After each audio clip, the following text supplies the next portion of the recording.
Welcome to Kiss the Reviews. I'm Armando, that's Corey, and today we're doing 2006's The Departed. Before we get started, I just want to mention to everybody, we've changed a couple things on Patreon. So, with that said, join us on Patreon, subscribe on Patreon. We now have a free membership option that gives you the review that you would get on YouTube, except with no ads and actual clips to the movie. So that's for free. We have different paid options. You get a bunch of cool shit with that. So join us on Patreon, and let's get into the cast of 2006's The Departed. This film stars Leonardo DiCaprio as Billy, Matt Damon as Colin, Jack Nicholson as Costello, Mark Wahlberg as Dignam, and Martin Sheen as Queenan. I haven't heard of any of these guys. No, not a single one. They were new to the scene. Yeah, in 06. So good for Scorsese though to go outside of De Niro and Pesci and like get these young upstarts a real shot at Hollywood. Shame it didn't go anywhere for him, but you know, it happens.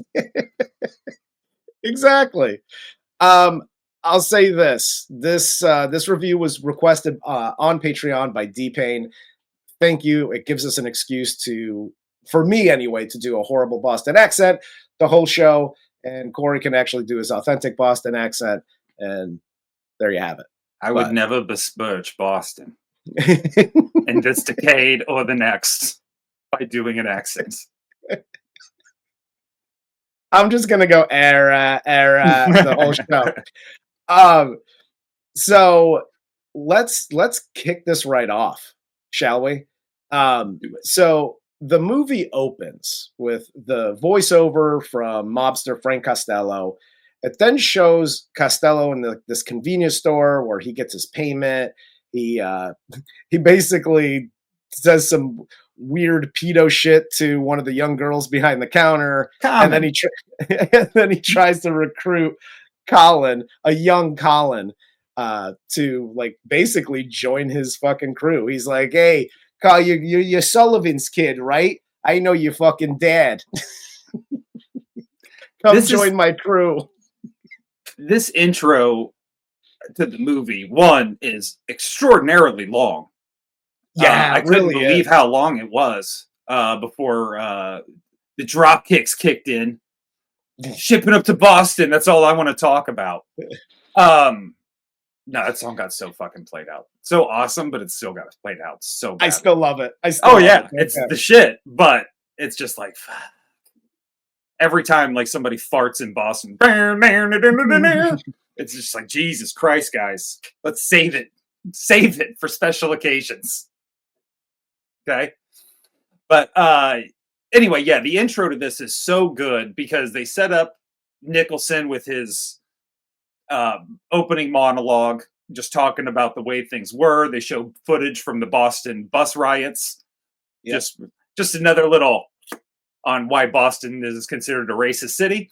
And Nicholson talking about the way things have changed and this and that. And the young kid they found to be the young Matt Damon character was perfect. Yeah.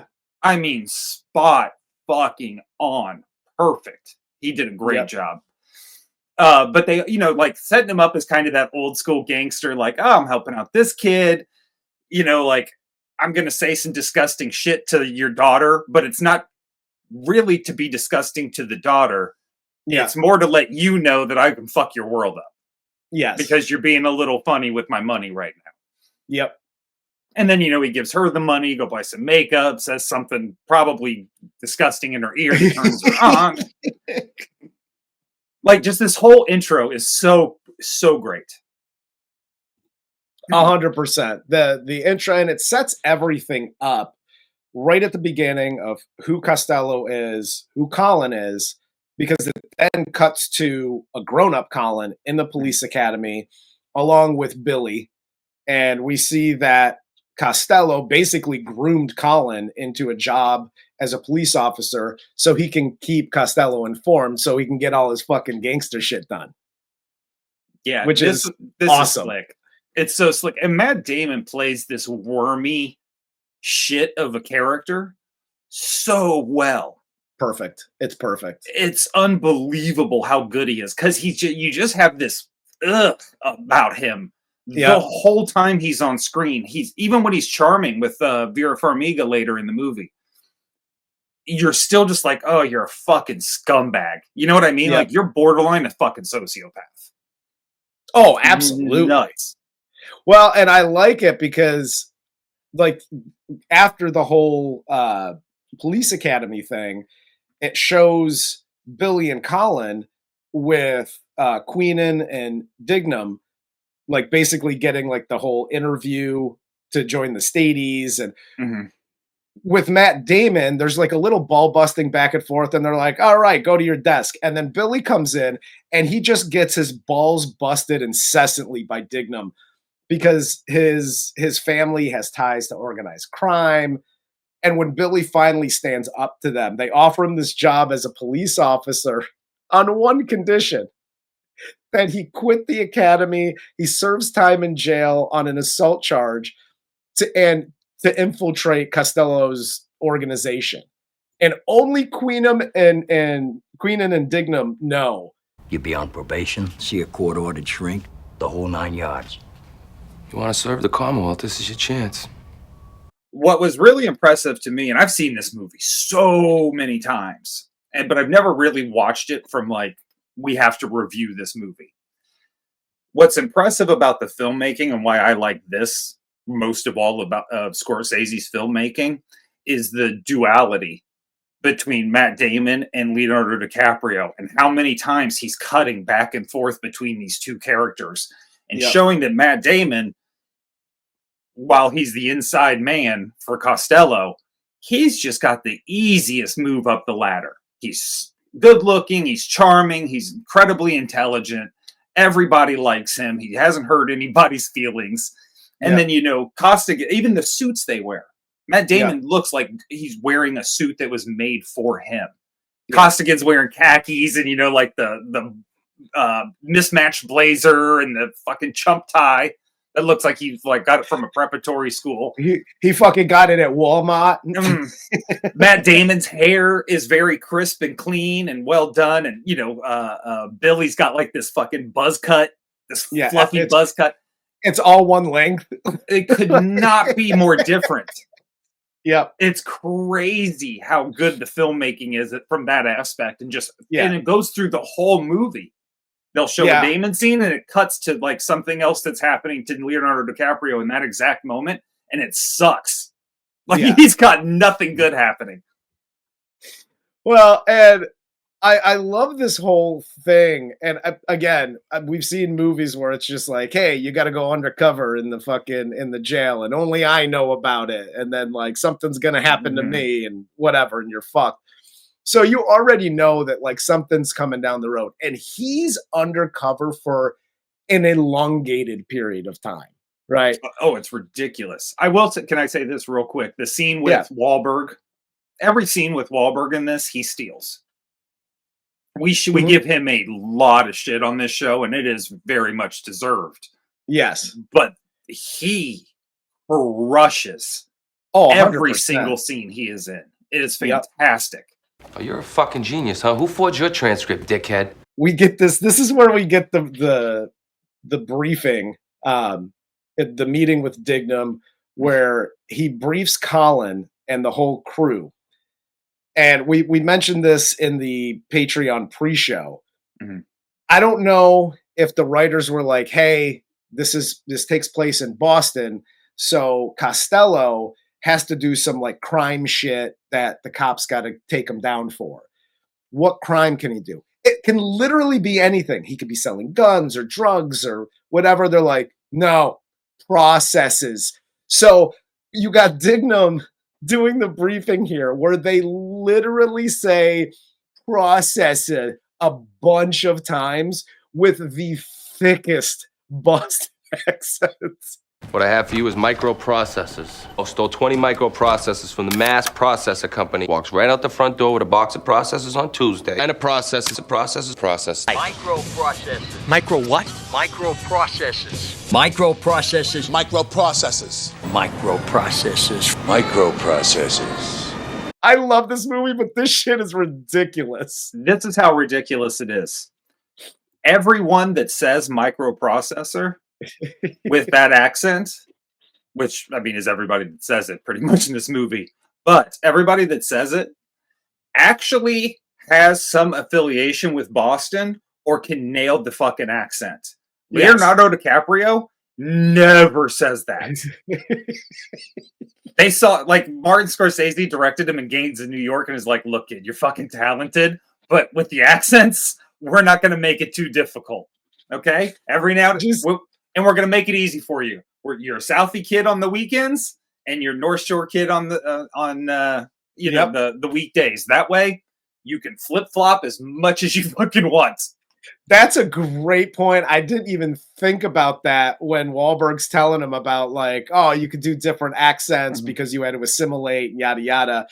I didn't even think of that. And I was like, as soon as you said it, I went, oh shit, that makes a fuckload of sense.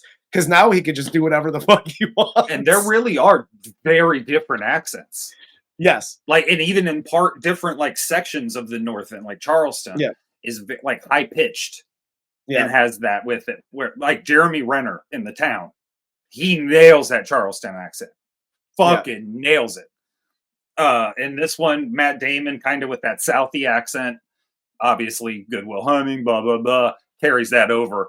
That works perfectly. Alec Baldwin has the connection to Massachusetts. Mark Wahlberg has the connection. Everybody that says that fucking word, processor, is from that area. Scorsese was like, nobody else is saying it. Like, he banned people from saying that word on set. You do not say this. Yes. Billy here, they show him like he goes to his cousin. Like, he gets out of prison, he tries to set up this drug deal with his cousin, and they're selling drugs in Costello's area, his neighborhood. And his cousin is another great scene stealer in this movie too. Oh, yeah. He's so good. He looks a little bit like, I know who he is. He was in, like, Slums of Beverly Hills and a lot of other movies where he's fantastic. In this role, though, he kind of looked like Elvin from Murphy Brown. No, he is in a ton of stuff. And I don't know his name. Apologies. But he's good in whatever he's in, like, because he plays a lot of these roles where it's like the buddy, the cousin, the whatever, like a side character. But they show Billy here. He's eating at a counter of this, like, local store where he sees two Italian mobsters shaking down the owner. He beats the fuck out of both of them, like, breaks his hand, and of course, after making a cannoli joke. Fucking right. That's how we do it. That's how we do, son. Dirty Bostonians. Fuck I was like, yeah, I'm gonna shove a cannoli up your ass, fucking dude, Leo. I put on my leprechaun outfit. I marched up and down the house waving a fucking Irish flag. I was so proud. Sons of bitches. All the Italian shit I've had to endure. I bet you were proud. Plus, that fucker from Providence makes a slur saying they're dirty, dirty people. Which I have a lot of Italian friends. Anytime they mention it, my Irish heritage will bring up the fact that I'm a dirty, dirty person. And you are dirty. I'll fucking take a coke thing and just jab you. You opened up a store in an Irish neighborhood. These are dirty, dirty people. But we also see here that Colin starts seeing Madeline, a psychologist with the police department, played by, is it Vera or Vera? Is it Vera? Vera Farmiga? I call her Mrs. Idol, but whatever. Which, by the way, I like the subtleness of her Boston accent. Mm-hmm. It's like she does a really good job. Again, going back to Gangs in New York and some other movies where there's, like, whether it's British accents or Boston, you get these certain area accents.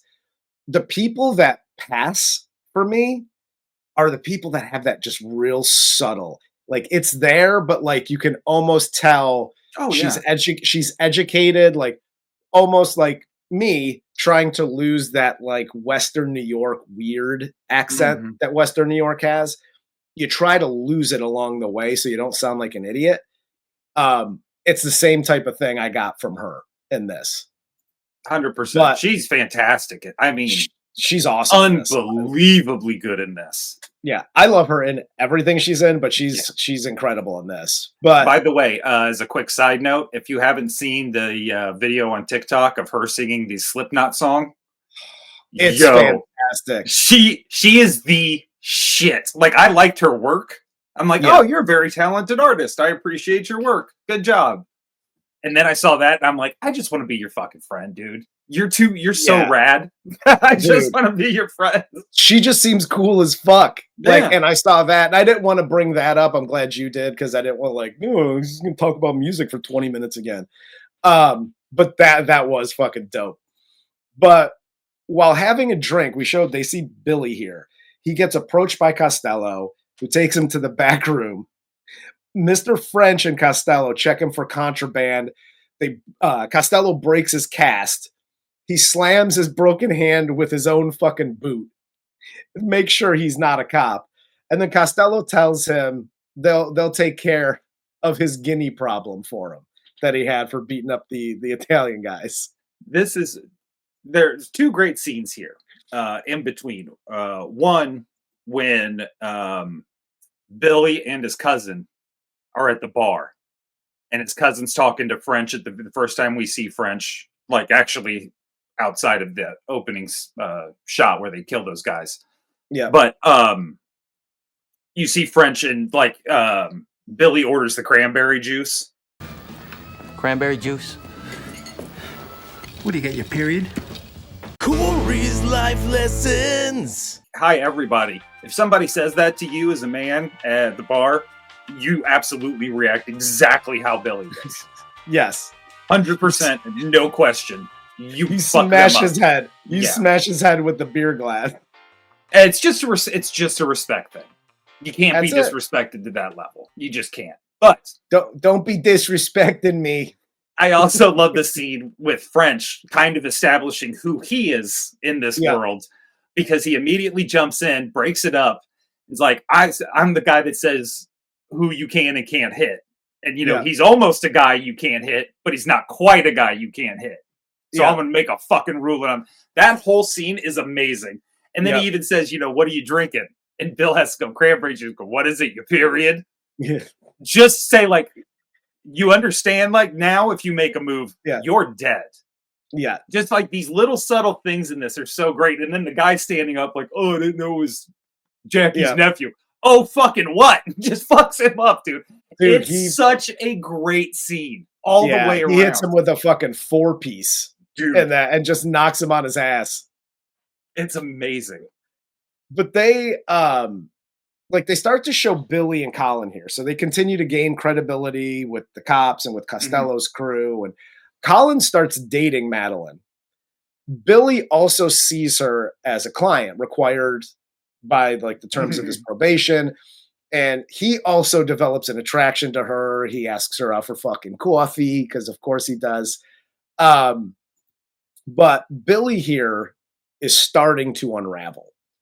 So he actually meets with Queenan and Dignam and he fucking loses his shit. He's like, I want out. They tell Billy that they think Costello has a spy in the special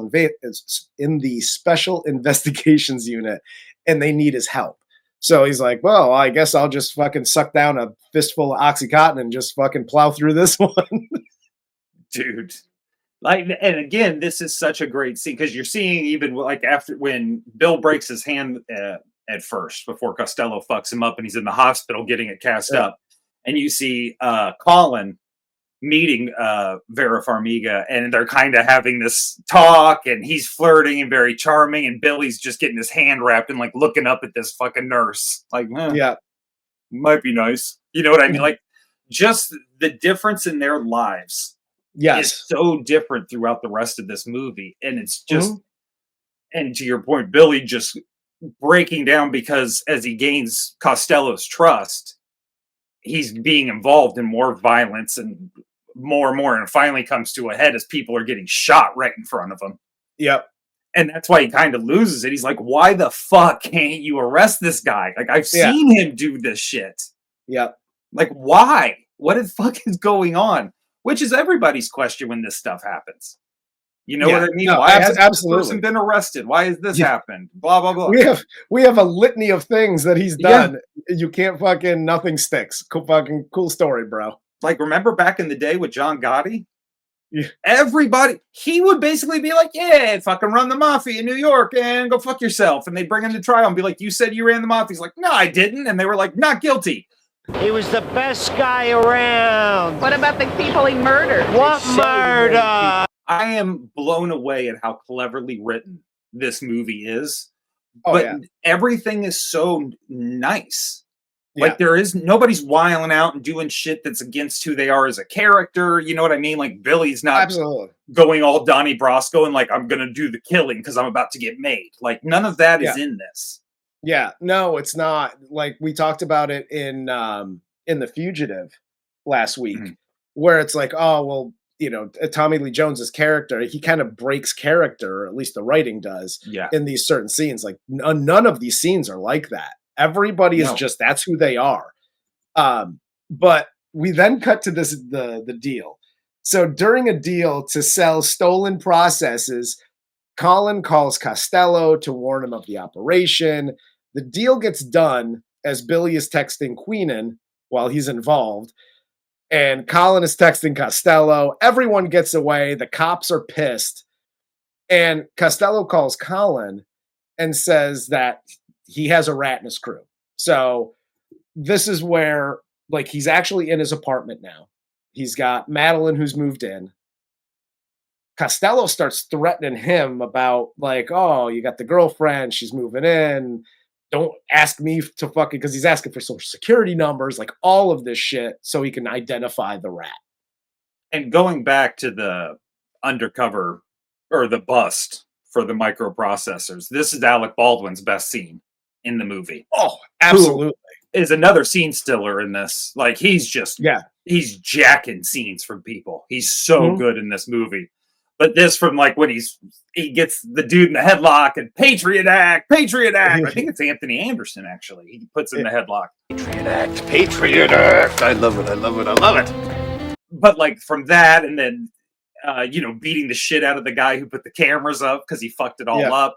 And again, that's another, the use of that camera guy as a comedic break. And Mark Wahlberg and Alec Baldwin fucking with this guy was so great. Again, genius writing in this because, it's super tense scene. How's this going to go awry? Because we're only like 40 minutes into this movie. He's not going to get arrested and the credits are going to roll. Yeah. So something's going to happen here. And then it's like, oh, where's the camera in the back? Have you got a camera in the back? What back? And the cool thing about the comedic little, like, busty balls scenes, it's so very Northeast. It's so very New York, Boston. Like, we always talk about writing and true to life and like, oh, this is exactly what it's like.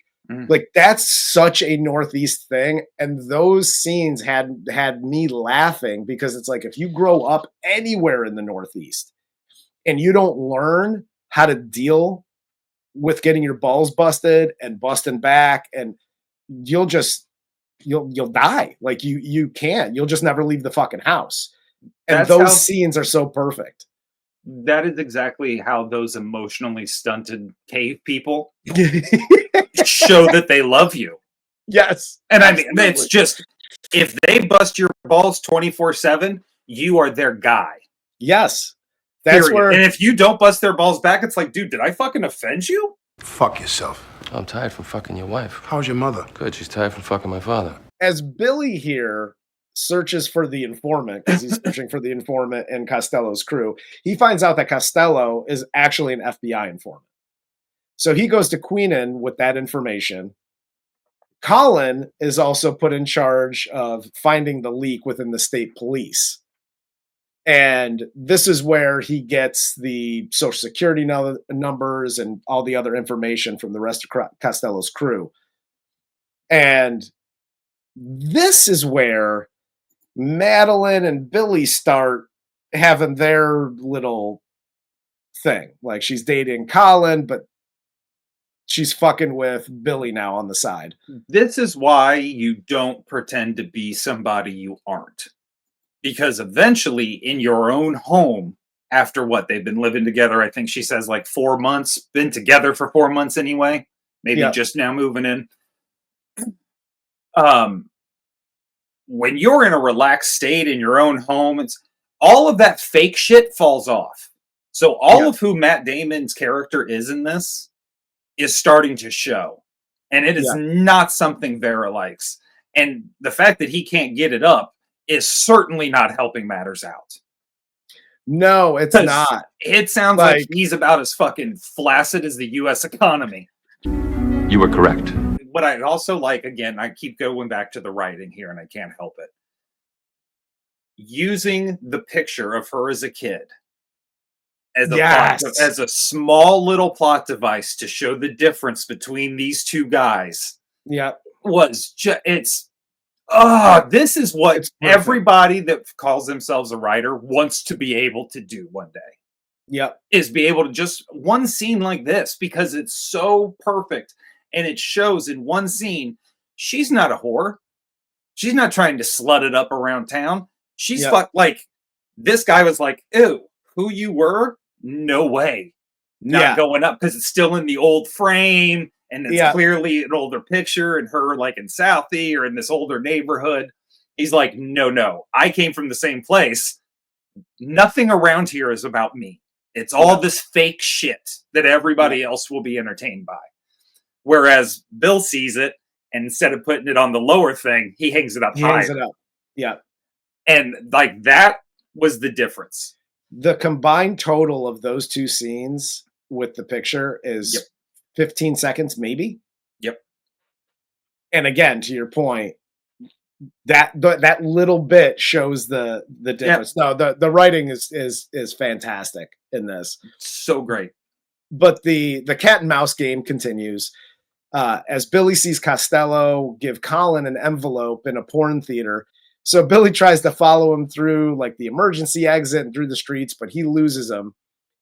And Colin orders internal investigations to trail Queenan.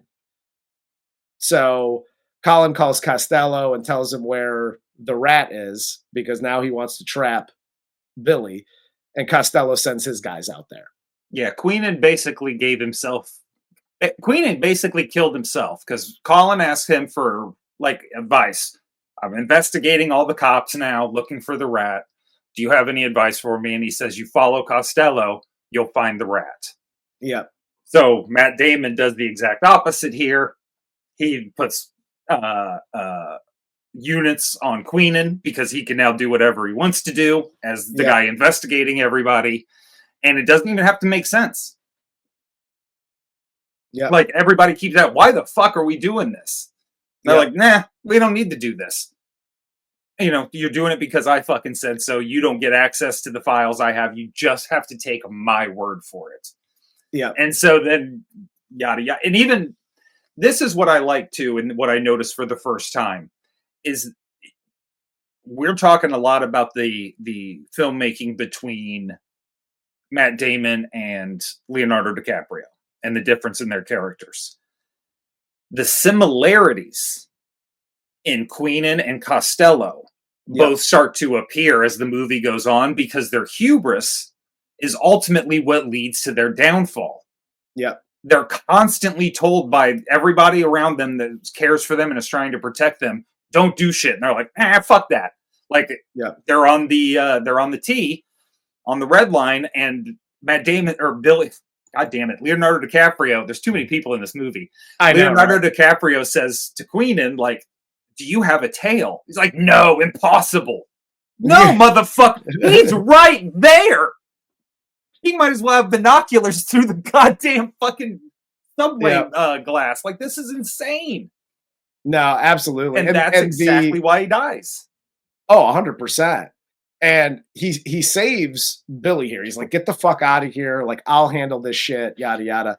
And as Billy's like leaving the building, he's got Costello's crew calling, like, where the fuck are you? We don't know where you're at. Meet us at 314 wash instead of 344. And as he's walking around the corner, Queenan falls in front of him and he gets splatted with Queenan's blood. Oh, this scene was just one. I don't care who you are. You don't want to see old Martin Sheen die in any way. Yes. That's heartbreaking alone. Watching him get thrown off a fucking building and splatting right in front of like one of two guys. Like, if you put yourself in Leonardo DiCaprio's position, one of two guys just did a fucking swan dive and splatted right in front of me that know I'm alive. Yeah. 50% of the people that know I'm alive and I'm a thing are dead now. Like, wherever Marky Mark is running around right now, I am protecting him for the rest of my life until I get my identity back. Listen, Marky Mark disappears when Colin takes over, and because like he gets put on leave and yada yada. When I say disappears, this motherfucker falls off the face of the earth because you don't see him until the very end of this movie, and nobody can find him anywhere. He gets a couple good shots in on Matt Damon, which we all just at that point again. The intelligence in the writing here, because we just saw this happen. Fucking Martin Sheen, who was closer to Queenan than anybody, is starting to smell the rat. Right? Like, why the fuck were you following him to begin with? And the fighting and just beats the shit out of him, and then he's gone. No more.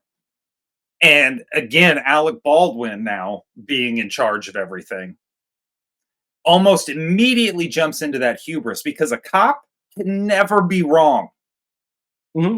So he's like, hey, no matter what you were doing, Matt Damon, keep working on it. Like, oh, you were wrong about Queenan and he got killed. Cool. Don't go arrest the guys that threw him off the fucking building. Keep working on finding the rat, even though you thought it was you know what I mean? Like, this whole thing is crazy, and it's just because Alec Baldwin can't be wrong. Yeah.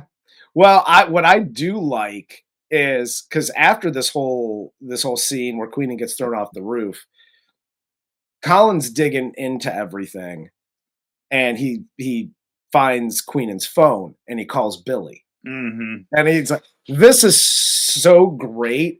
Because like Matt Damon is such a piece of shit in this movie, and he's just like, yeah, I totally took over. You should totally come back in. It's fucking fine. Everything's gonna be good. Billy hangs up on him and is like, dude, I smell something and it doesn't fucking smell great. And it literally, it's that back and forth, and then it cuts to the drug deal scene where they're picking up the drugs. And Costello has Colin call off the tail. And then Colin's like, it's almost like Colin's like, you know what? Fuck this. Like, I'm over all of it. This is where they're going because Billy just texted him just to let him know. And then we get the gunfight of all fucking gunfights here, where like everybody in Costello's crew dies. Like, everybody's getting shot here. Costello gets shot. And then we get the Matt Damon and Costello, the Colin and Costello, where Colin kills Costello for admitting that he's an FBI informant. Which is hilarious too, because you see like Matt Damon now has all of a sudden like this courage of his convictions. Frank's shot. He can finally stand up to him because he's wounded. Yep. And you know, like, was that all it's about? All the murdering and fucking, and it's just blah blah blah, no sons. Yeah. It just lends so much more credence to the fact that Colin's a scumbag. He's just a survivalist. Yeah. Like, he's that guy in every like disaster movie that's like tossing people out into the way of shit so he can hide. You know what I mean? Well, and the funny thing is, Costello's the one that taught him all that. From the time he was a kid all the way up till he was in the police academy. So, and again, back to hubris. Like, you basically groomed him to be the guy who kills you eventually. Yeah. So Colin here, he celebrated the next day for killing Costello. Billy finally comes in. He wants to get his identity back, his bonus check, and he just wants to be out. He wants to be a civilian. He doesn't want to be a cop anymore. Good to see you, Trooper. Good to see you, Trooper. So this is where Colin leaves to like look up Billy's employee record, and Billy notices the envelope from Costello on Colin's desk, and he fucking bounces. Obviously, Colin knows why he bounced because he sees the shit on his desk too, and he's like, "Oh fuck, I got to take care of this kid." So, Not a great move, by the way. no, well, that's what I thought too. For as smart as Billy is, it's almost like, hey, just get. First of all, you were in Costello's crew for a while. It's all about the money, right? You just want to get paid. Get your bonus check, get your money, get your shit back first. And then thank you very much. Go fucking vodka on it and get the fuck out. Yeah. Like, get your shit taken care of first and foremost. Yeah. Then worry about putting Matt. Everybody else is dead and has forgotten about this, whatever. Yeah. You need to worry about something else right now. Like yourself. Yep. So, and right after this, because obviously Colin knows why he left, he goes and just deletes all his shit out of the computer. Billy goes to Madeline, gives her an envelope, tells her not to open it. And a few days later, she receives a package in the mail from Billy. It's addressed to Colin. And she opens it, and it's Costello's record, all of his conversations on a CD. And this is where Colin walks in. He's like, "Well, I mean, it's a thing." And she's like, "Dude, suck a dick, bro." Yeah, this was so odd. Like, we say Billy needs to, get his shit first. Yeah. But this is so much better. Yeah. Obviously, like it gets mailed to him as they have in the phone conversation. He's like, isn't it fucking funny? He trusted me more than he trusted you. Like, he had all his stuff sent to me. And just like the way he goes about it. Because, when they schedule their meetup and Leo fucks him up, handcuffs him and says, "I'm going to arrest you." Yeah. And Matt Damon keeps trying to talk himself out of it in the elevator. And as they're going down, he's like, "Just kill me." And Leonardo DiCaprio says, "I am killing you." Just fucking kill me. I am killing you. Because all he wanted was that notoriety and his name to mean something and to move up the chain. And he is taking all of that away. No parades, no 12-gun salute, none of that shit. Yep. Awesome. No, it's fucking fantastic. And after the whole thing where they meet up, he cuffs him and he calls Officer Brown because he knows him from the academy. Mm-hmm. And Anderson pulls out the gun. They go down the elevator. And once they get down to the bottom, the elevator doors open. And you got Matt Damon like pleading his case all the way down. The doors open. And Berrigan, one of the other officers, shoots Leo in the head. And he's like, "Hey, I'm with Costello too."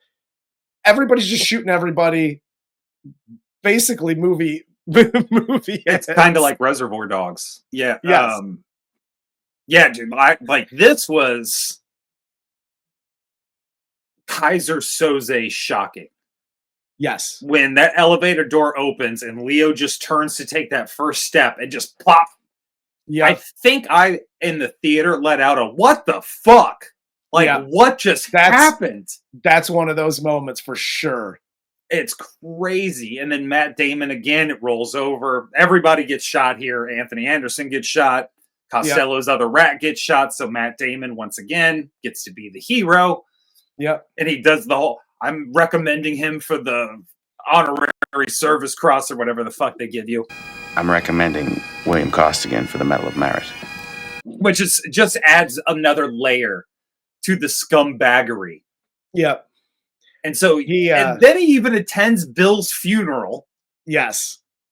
Which it's like, Jesus Christ, dude. The shit that goes on here that Matt Damon keeps up with is so gross. Oh, absolutely. And then the best is the final scene where Matt Damon walks into his apartment. He opens the door. He sees Dignam there. And I love the shot because it's Marky Mark, and he's got the fucking booties on, and he's got the gloves on, and it just pans up from his feet all the way up to him. He's holding a gun, he just blasts him and fucking leaves.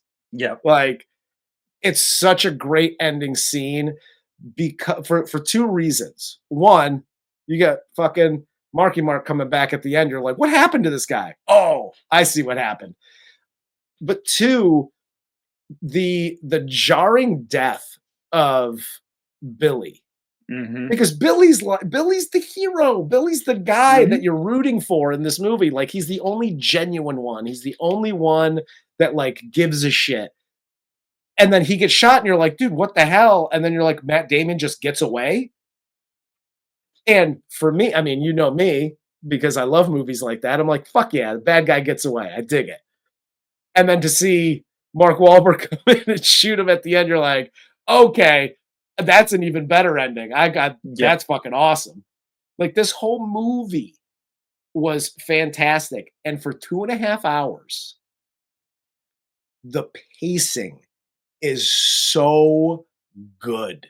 Oh yeah, it keeps up. There's funny parts, there's good dialogue, but it's broken up by action or a comedic moment after that.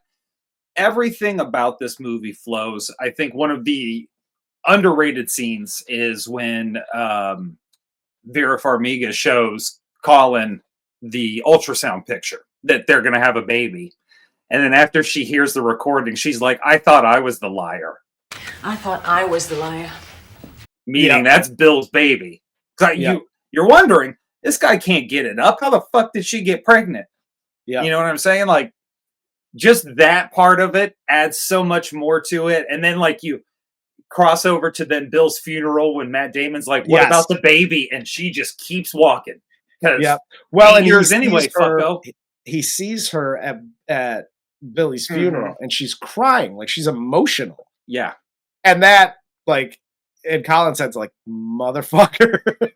It's awesome. No, it's great. Those little subtleties that they added to this movie make it phenomenal.